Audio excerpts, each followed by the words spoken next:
Good afternoon, students. Am I audible? Wave your hands.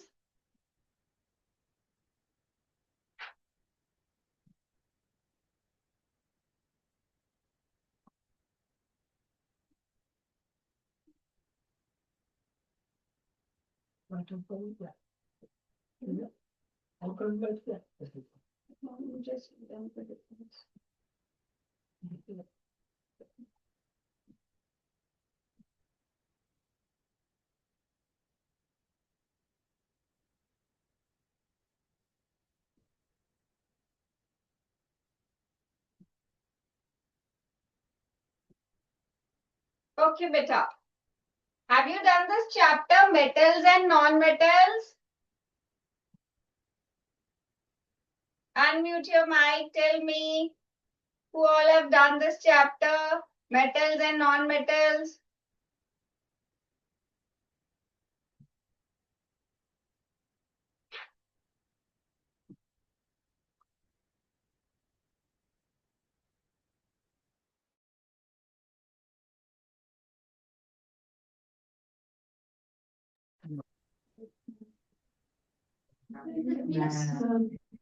हाँ जी, आपने किया metals and non-metals?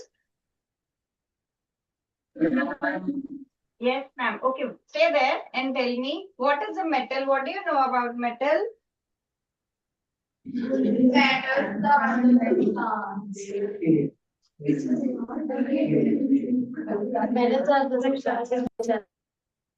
Metals are? I couldn't hear you.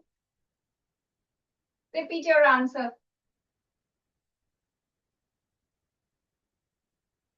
Yes, there are students in Karl Marx house which who are raising hand. Please come forward and tell me the answer. One of you, please come forward and tell me what are metals, what are non-metals, how do they look, how do they behave, what all you know about them. I know it. Ma'am, metal are substances which are hard, shiny, lustrous, malleable, ductile, and a good conductor of electricity and heat. Okay, very good. कैसे substances होते हैं? Can you give any example?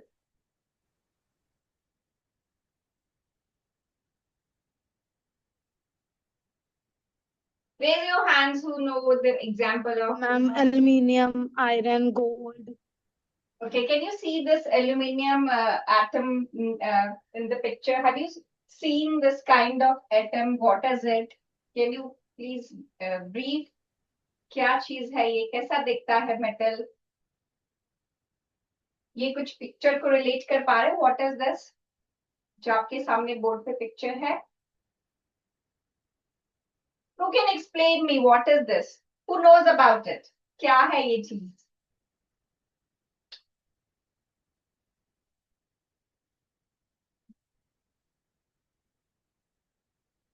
Raise your hands who knows it. What is this picture? What is it representing?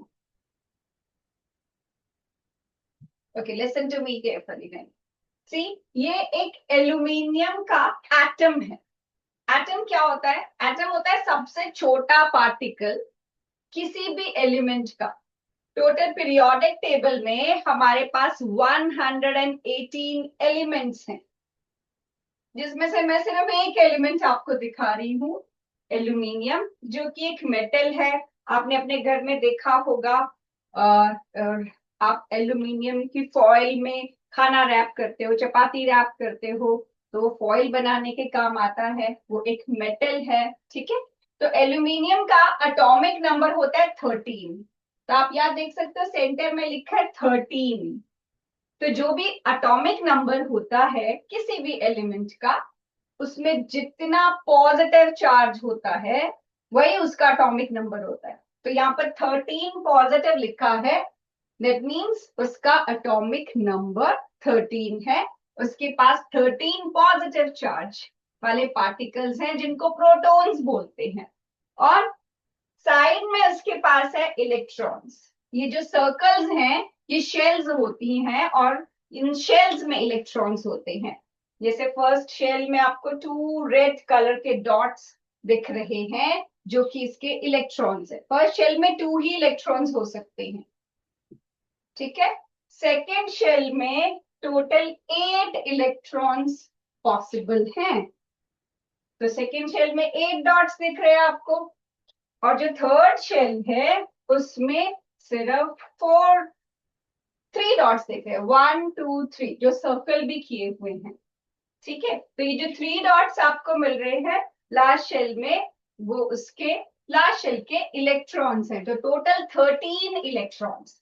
तो कोई भी element है total 118 elements में से, उसका जो भी एटॉमिक नंबर होता है उतना पॉजिटिव चार्ज उसके पास होता है और उतना ही नेगेटिव चार्ज। ये रेड डॉट्स नेगेटिव चार्ज है, जिसको हम इलेक्ट्रॉन्स बोलते हैं। Positively charge particles are called protons, negatively charge particles are called electrons. और जितना पॉजिटिव उतना ही उसके पास नेगेटिव होता है, और जितना पॉजिटिव चार्ज है वही उसका एटॉमिक नंबर होता है।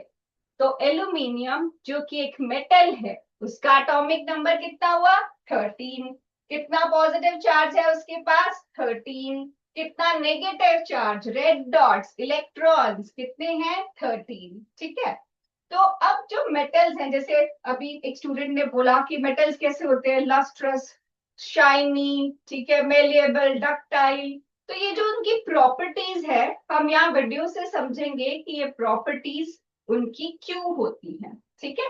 तो पहले देखो, ये जो उसके पास रेड कलर के डॉट्स हैं, ये लास्ट शेल में, ये जो 3 ये हाईलाइट कर रहा है ना, लास्ट शेल में ये इलेक्ट्रॉन्स हैं इसके, और मेटल्स इन इलेक्ट्रॉन्स को इजीली लूज कर सकते हैं, जिसकी वजह से वो अच्छे मेटल्स होते हैं। देखो कैसे घूम रहे हैं, ये लास्ट शेल के इलेक्ट्रॉन ऐसे मूव कर सकते होते हैं, ठीक है। और जब ये इलेक्ट्रॉन मूव कर जाता है, अंदर सिर्फ 3 पॉजिटिव चार्ज उस पे वो रहेगा, ये 3 इलेक्ट्रॉन्स लूज करने के बाद। तो आप ये जो पिक्चर देख रहे हो, इसमें क्या है? ये एल्यूमिनियम के आयन है, और साइड में ये जो रेड डॉट्स है ये घूम रहे हैं, लूजली हेल्ड इलेक्ट्रॉन्स हैं जो घूम रहे हैं, और इनके घूमने की वजह से ही इलेक्ट्रिसिटी कंडक्ट होती है, ठीक है। जो भी मेटल्स हैं वो इलेक्ट्रिसिटी क्यों कंडक्ट कर पाते हैं? इलेक्ट्रिसिटी कंडक्ट करने के लिए इन इलेक्ट्रॉन्स का मूव करना जरूरी है। इलेक्ट्रॉन्स मूव करेंगे तो इलेक्ट्रिसिटी कंडक्ट होगी। कौन से वाले इलेक्ट्रॉन्स मूव करेंगे? लास्ट शेल वाले, ठीक है। तो पहले तो ये सारे के सारे नहीं, लेकिन जो आपका एल्यूमिनियम है उसकी लास्ट शेल में जो इलेक्ट्रॉन्स हैं वो ऐसे मूव करते रहते हैं। इन्हीं इलेक्ट्रॉन्स की मूवमेंट की वजह से इलेक्ट्रिसिटी कंडक्ट होती है, ठीक है। और ये जो इलेक्ट्रॉन्स हैं ये बॉन्ड बनाने के काम भी आता है, किसी और एलिमेंट के साथ जुड़ने के काम आता है, और उसको बोलते हैं मेटालिक बॉन्ड। अब एक एल्यूमिनियम की फॉइल है, उसमें मिलियंस ऑफ एल्यूमिनियम एटम्स हैं, तो ये सारी फॉइल में जो भी एटम्स हैं वो आपस में कैसे जुड़े हैं? अभी या तो थोड़ा दूर दूर दिख रहे हैं ना, तो इनकी आपस में जुड़ने का क्या है? ये पॉजिटिव चार्ज, और रेड डॉट है नेगेटिव चार्ज। तो पॉजिटिव और नेगेटिव चार्ज आपस में अट्रैक्ट होते हैं, और ये आपको पूरे ऐसे पूरी शीट बना के दे देंगे। तो एल्यूमिनियम की फॉइल में बहुत सारे ऐसे एलिमेंट्स, बहुत सारे एल्यूमिनियम के एटम्स ज्वाइन टुगेदर हैं with bonding called metallic bonding. अब देखो ध्यान से देखना, क्योंकि जितने भी असाइनमेंट के क्वेश्चन हैं इसको अगर ध्यान से समझोगे तो वो असाइनमेंट के क्वेश्चन बड़े आराम से हो जाएंगे, ठीक है। तो ये कहता मेटल की क्या प्रॉपर्टीज है, जैसे आपने कहा मेलिएबल है, डक्टाइल है, कंडक्टर है। तो वो सब हम करेंगे कि कैसे वो मेलिएबल, डक्टाइल और कंडक्टर की तरह बिहेव करता है, ठीक है। तो जैसे ही कहता मेलिएबल है बिकॉज आप उसको हैमर करके थिन शीट्स में कन्वर्ट कर सकते हो। तो जब आप हैमर कर रहे हो ये एटम्स आपस में ऐसे धस के पूरी पतली लेयर बना लेंगे। और अगर आप उसकी डक्टिलिटी को एक्सप्लेन कर रहे हो तो मेटल डक्टाइल कैसे है? Metal can be converted into wires, क्योंकि उसी तरीके से जब आप उसको हैमर करोगे तो उसके एटम्स जो है वो स्लाइड करके, उनके बीच में आपने देखा ना गैप्स हैं और अट्रैक्शंस हैं उनके बीच में, तो ऐसे वो स्लाइड करके पतली वायर बन जाएगा। ठीक है, तो आप अगर इस एटम के पिक्चर को अपने माइंड में रखते हो कि एटम में क्या होता है, एटम में ऐसे जो कोई भी एलिमेंट है, ये सेंटर में चार्ज, पॉजिटिव चार्ज, लास्ट वाली शेल में कुछ इलेक्ट्रॉन्स जो हैं वो फ्री इलेक्ट्रॉन्स होते हैं, मूव कर सकते हैं। जैसे एल्यूमिनियम में ये लास्ट शेल के जो ये 3 इलेक्ट्रॉन्स हैं वो मूव कर सकते हैं, सिर्फ बाहर वाली शेल के ही मूव करते हैं, अंदर वाली शेल के नहीं। ठीक है, तो इनके मूवमेंट से इलेक्ट्रिसिटी कंडक्ट होती है। और ये आपस में जो एटम्स हैं वो आपस में ऐसे जुड़े हैं और इलेक्ट्रॉन ऐसे घूमने जा रहे हैं, पर इनके बीच में गैप्स है। इनके बीच में गैप्स होने की वजह से ये एटम स्लाइड कर सकते हैं, थिन शीट्स बना सकते हैं, लंबी वायर बना सकते हैं, मतलब मेलिएबल है, डक्टाइल है, कंडक्टर है। ठीक है, तो यहाँ पर सबसे पहले हम ये मेलिएबिलिटी, फिर डक्टिलिटी, फिर कंडक्टिविटी चेक करते हैं। तो मेलिएबिलिटी में कहता है it can be hammered flat, right, easily इसको हैमर करके मेटल एटम्स को थिन शीट्स में कन्वर्ट कर सकते हैं। डक्टाइल है, थिन वायर्स में कन्वर्ट कर सकते हैं। ठीक है, ये डक्टिलिटी हो गई इसकी। और क्योंकि इसके जो इलेक्ट्रॉन्स हैं अगर उनको हम एक साइड फ्लो करने पे लगा दें तो वो बन जाएगा इसकी कंडक्टिविटी। इलेक्ट्रॉन्स इलेक्ट्रिसिटी कंडक्ट करते हैं। ठीक है, और ऐसे मेटल एटम्स आपको ये मिल जाएंगे। ओके देन,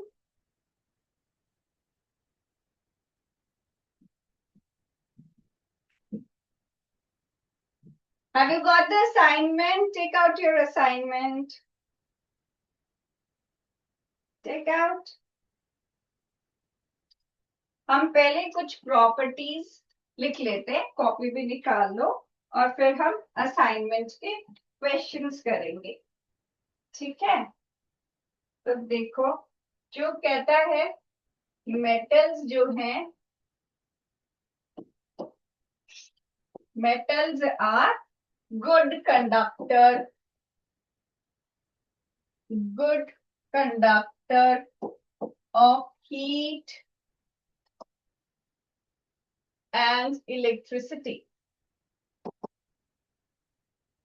कैसे पता? जैसे जो आपकी वेसल्स होती हैं घर में जिनमें खाना बनाते हैं वो मेटल की होती है, तो जब आप खाना बनाते हो वो आपका जो वेसल है वो गर्म हो जाता है, तो या तो उसके लिए एक प्लास्टिक का हैंडल होता है, जैसे कुकर में आपने देखा होगा कुकर मेटल का है तो उसका जो हैंडल है वो प्लास्टिक का होता है, ताकि जब कुकर गर्म हो खाना बनाने के लिए उसको गर्म तो होना ही पड़ेगा, इसीलिए मेटल के बनाया जाता है ताकि खाना पक सके। ठीक है, तो वो इलेक्ट्रिसिटी या हीट को कंडक्ट करता है, उसी हीट को खाने को पास करेगा तभी खाना पक पाएगा।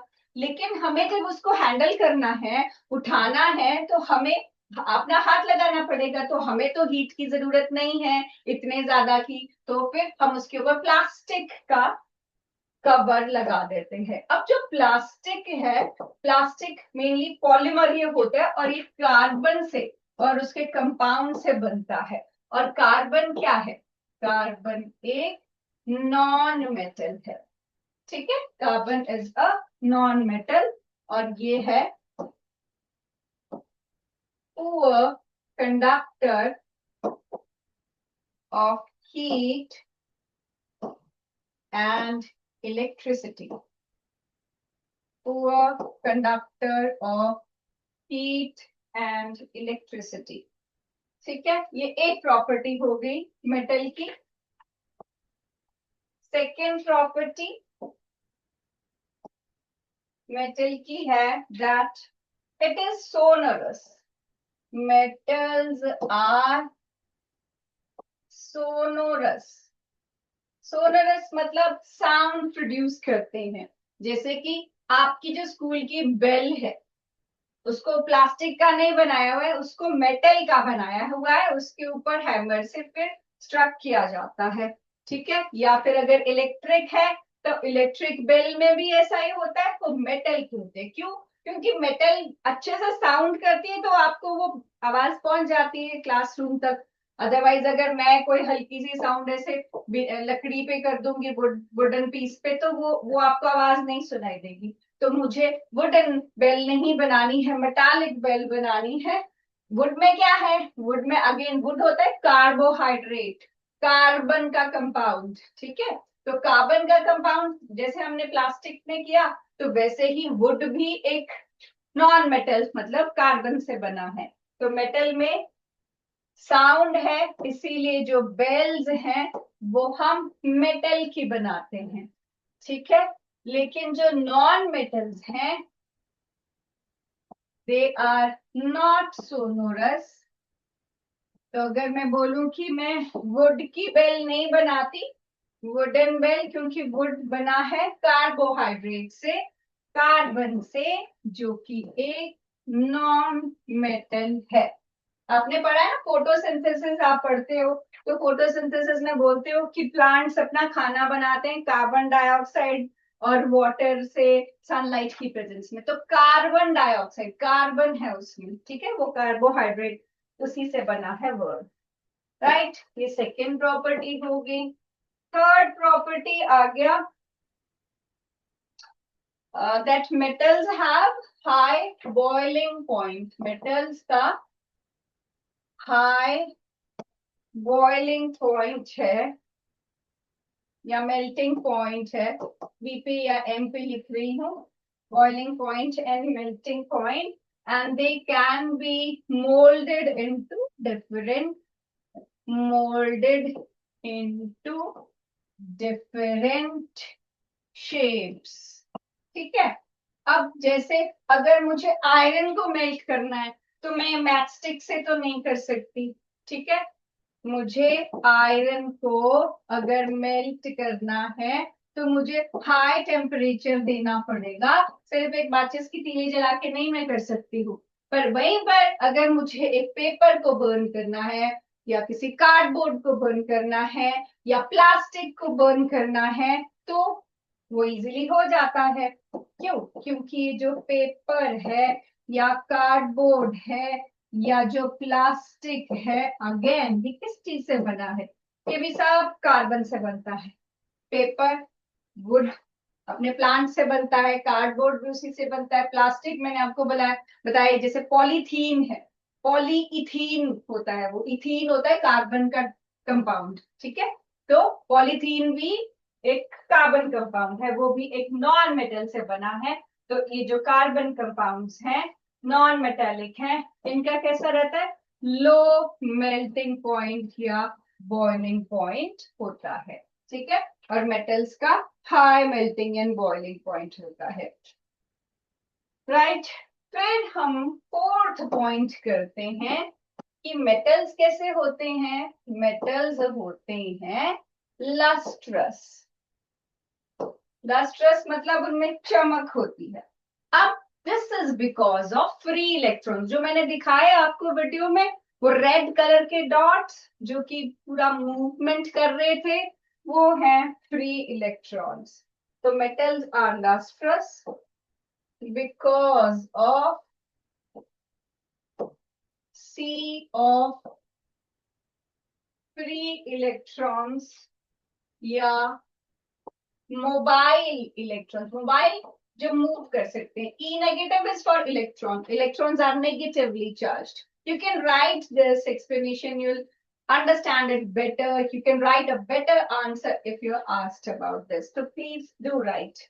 ठीक है, so mobile electrons on their surface that reflect light. ठीक है, तो इट सेज जब लाइट पड़ती है ना मेटल पे, तो वो इलेक्ट्रॉन्स मूव करते हैं। when incident light strike metal,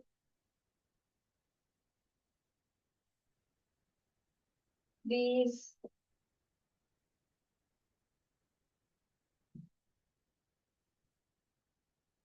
makes the electron move,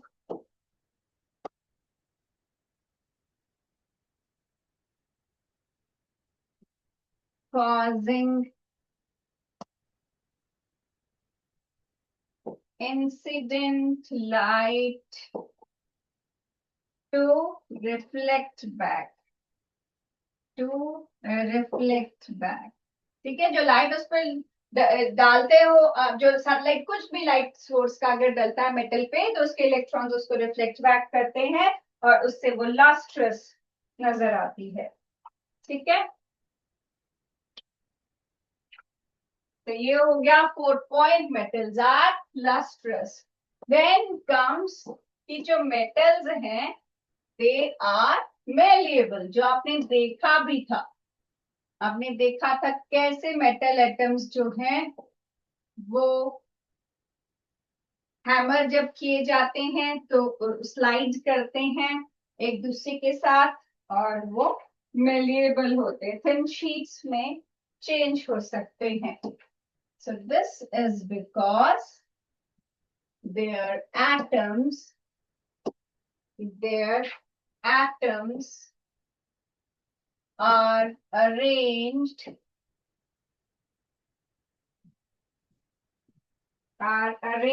in layers that can slide past that can slide past one another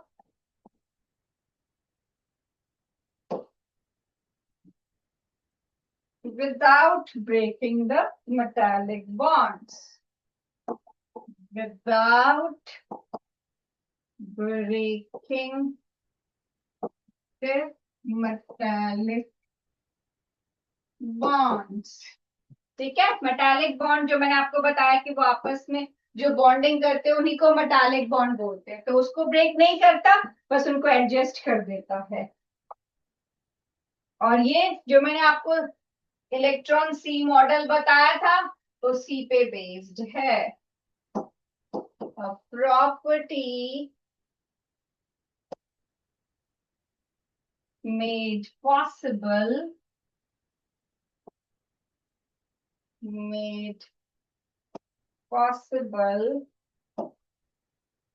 by the C of delocalized electrons that holds the atom together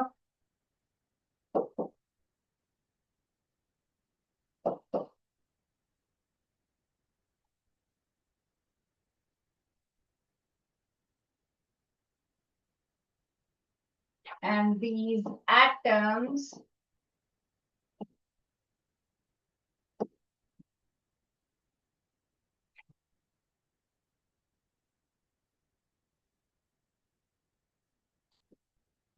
shift and readjust when force is applied. ठीक है, जब force लगाओगे वो अपने आप को readjust करते हैं, जैसे आपने वीडियो में देखा था। Right it down.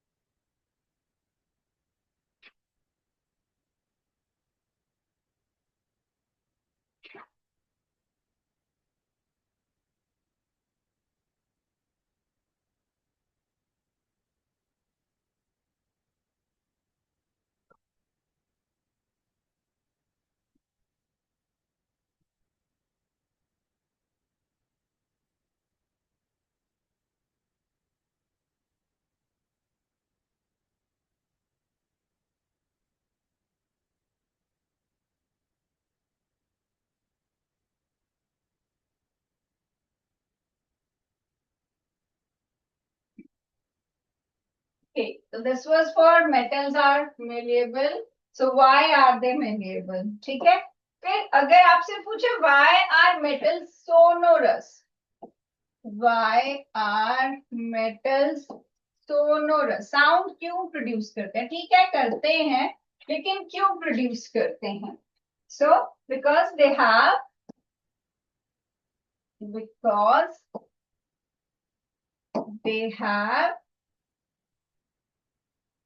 Elastic and delocalised electron. जो मूविंग इलेक्ट्रॉन मैंने दिखाए थे वही elastic and delocalised. Delocalised means अपनी जगह पर, जैसे होता है लोकल है, ये लोकल मींस जो एक जगह पर है, डीलोकलाइज्ड मींस जो एक जगह पे नहीं होगा. ठीक है, तो they have elastic and delocalised electrons that effectively transmit vibrations, जो अच्छे से vibrations को transmit करते हैं. Effectively transmit vibrations as sound waves. As sound waves. And produce, you can write producing a ringing sound. Producing a ringing sound when struck. ठीक है? So the high elasticity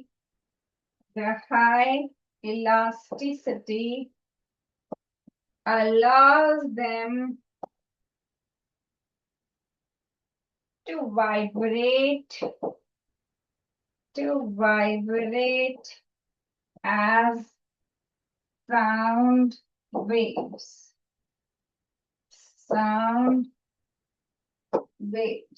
Write it down.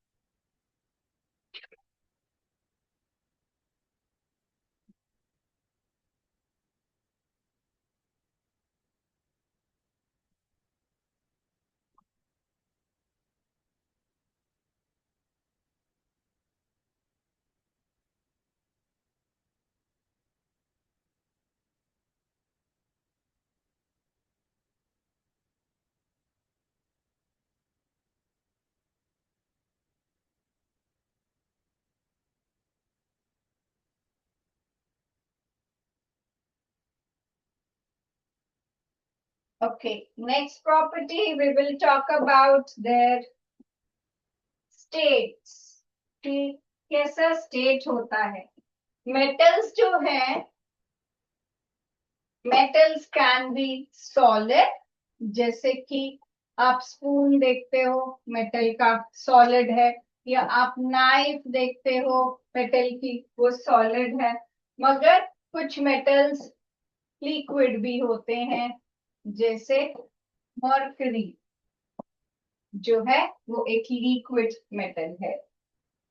Right, and what are the examples of non metals?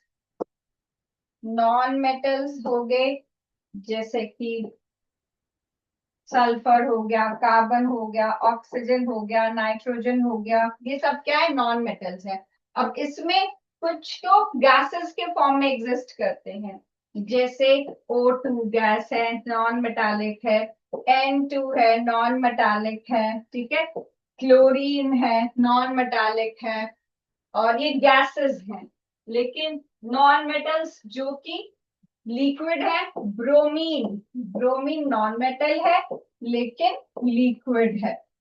ठीक है, ये वाले gases हैं. और अगर आप बात करो सल्फर की, कार्बन की, तो ये क्या है? सॉलिड्स हैं. ठीक है, तो सॉलिड लिक्विड गैस ऐसे कोई फिक्स्ड नहीं होता कि कौन से स्टेट में कौन होगा, वो डिपेंड करता है, वेरी करता है. Then comes about their hardness. Hardness के लिए जो मेटल्स हैं, मेटल्स जनरली हार्ड होते हैं, जैसे कि आयरन हो गया, एल्यूमिनियम हो गया, ये तो हार्ड मेटल्स हैं. लेकिन कुछ मेटल्स जो हैं वो सॉफ्ट भी होते हैं. कौन से मेटल सॉफ्ट हैं? Who knows it? Which metals are soft in nature? Can you give me example? Raise your hands. Soft metals. Nobody knows it. Any two examples of soft metals? Yes, Karl Marx house is a section or house, whatever you call it. Yes, please. A boy is raising his hand. Central row. Last boy. Come forward and tell me two examples of soft metals.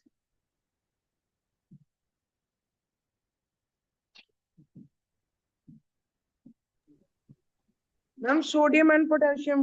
Sodium and potassium are soft metals. Abhi ruko. Can you tell me any soft and hard non-metal?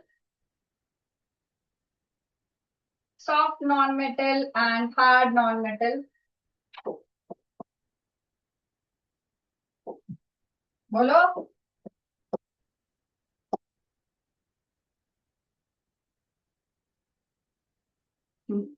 चलो. Carbon जो है, I told you that it is a non metal. अगर carbon diamond के form में है तो वो hard होता है, और अगर कार्बन ग्रेफाइट के फॉर्म में है तो वो सॉफ्ट होता है. Diamond is hardest known substance and this graphite is very soft. ठीक है. अब इसका स्ट्रक्चर का जो डिफरेंस है वही आप, तो ये प्रॉपर्टीज एक्सप्लेन करता है. जो कार्बन है उसमें पूरा रिजिड स्ट्रक्चर होता है. हर कार्बन एटम ऐसे 4 साइड से ज्वाइंट होता है. ठीक है. कोई बीच में गैप्स नहीं, कोई फ्री इलेक्ट्रॉन नहीं. लेकिन जो ग्रेफाइट है उसके ऐसे हेक्सागोनल साइकिल्स ऐसे होती हैं, जो कि उनके पास फ्री इलेक्ट्रॉन्स भी होते हैं, and they can slide past over each other. ठीक है. तो ये आपके पास, इसके पास नो फ्री इलेक्ट्रॉन और इसका रिजिड स्ट्रक्चर है, इसीलिए ये हार्डेस्ट नोन सब्सटेंस है. एंड ये फ्री इलेक्ट्रॉन्स है इसके पास, इसीलिए ये सॉफ्ट है, और ये सॉफ्ट लुब्रिकेंट के फॉर्म में यूज होता है. ठीक है.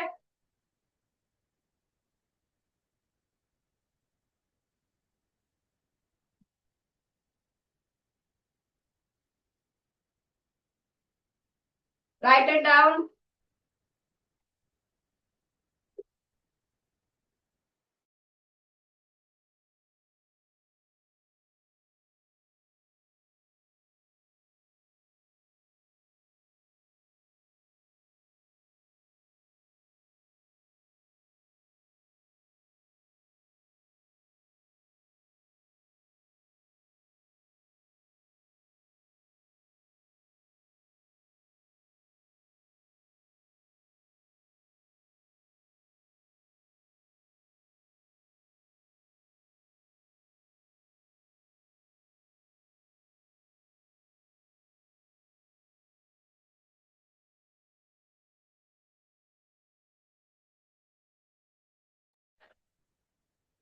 Make the structures.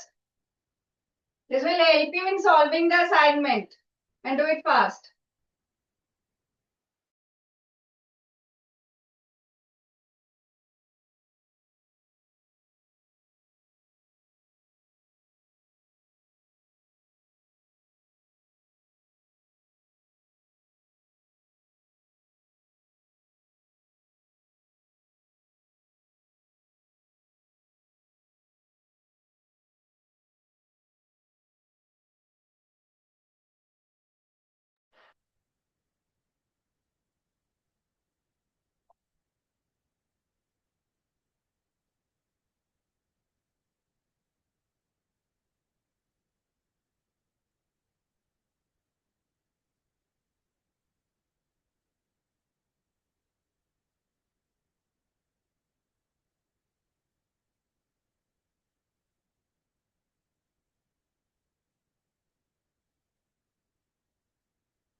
Okay, so this was about their hardness.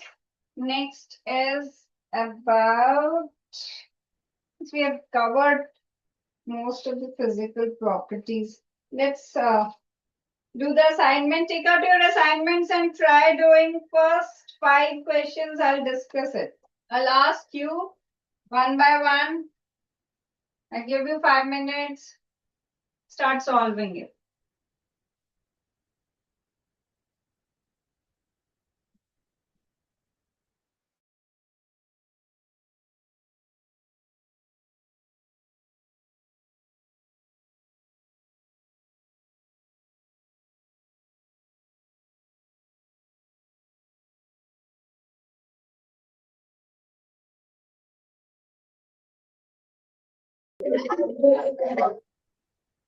Okay. Saying water, how? Be quiet.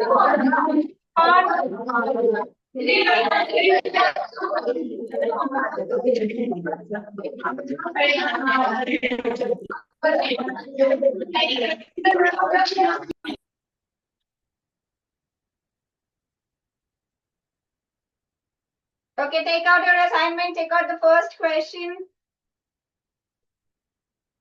This is, which of the following best explains why metals are generally good conductors of electricity? Options are, they have loosely bound electrons that move freely. They contain positively charged ions fixed in one place. They have rigid covalent bonds that carry charge, and their atoms are very heavy.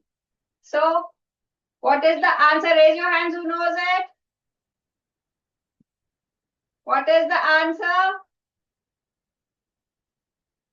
Socrates' house? Yes, please. A boy is raising his hand. Come forward and give me the answer. Socrates. This last bench, first row, last bench, a boy is raising his hand.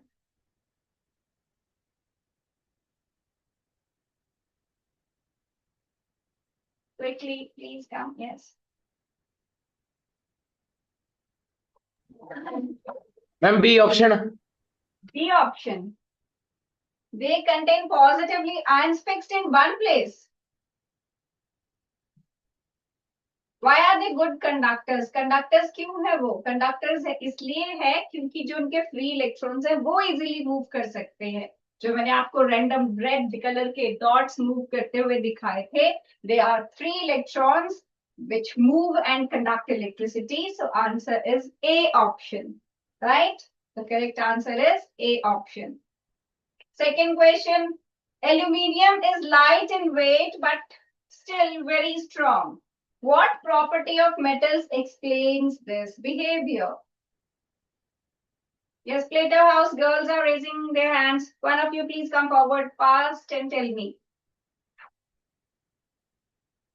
Any one of you, come forward. Ma'am A option. A option. Light weight है, strong है. कैसे उसका ये property कैसे explain होती है? Malleability से. Malleability से नहीं, उसका जो स्ट्रॉन्ग स्ट्रेंथ जो उसकी आप मेजर करते हो, that is due to its tensile strength. We call it tensile strength. जो मेटल एटम्स है ना, वो आपस में मेटालिक बॉन्डिंग से जुड़े होते, तो वो बिखरते नहीं है, जुड़े ही रहते हैं जब आप उनको हैमर करते हो, और वो टूटते नहीं है, अलग अलग नहीं होते, सेपरेट नहीं होते. This is because of their high tensile strength, right? Third question, identify A and B. A is a metal that is liquid at room temperature, and B a non-metal that is lustrous. So which metal is liquid at room temperature and non-metal which is lustrous? Metal is mercury and non-metal is iodine. Okay? A is the answer. Then fourth question, which of the following explains why non-metals generally have low melting and boiling points? So non-metals के क्यों होते हैं low melting and boiling points?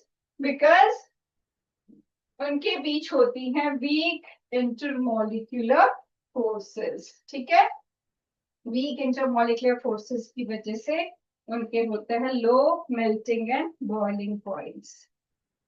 Fifth question, why are metals generally malleable?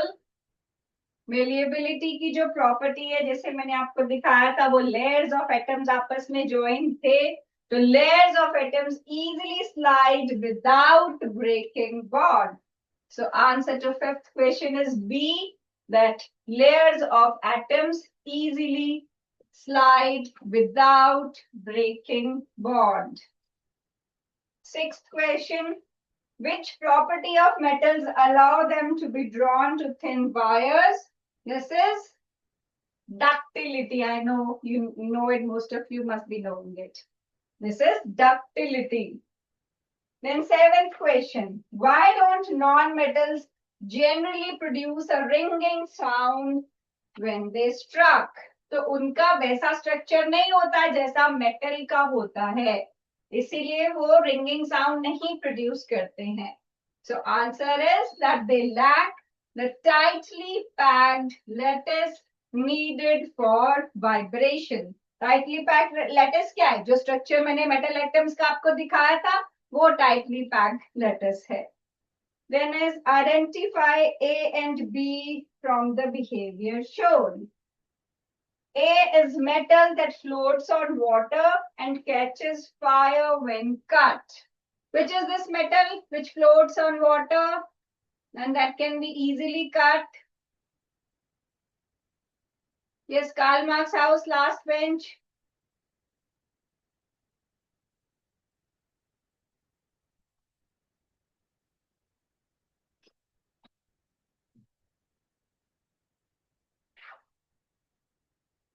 Yes, beta. A option, ma'am. Okay, this is sodium is metal that floats on water and catches fire when cut. And gold is metal that can be stretched into thinnest wire used in jewelry. ठीक है? So ये बाकी questions आप try कीजिएगा. जो नहीं आएगा वो हम next class में फिर discuss करते हैं. Till then, have a nice day. Bye.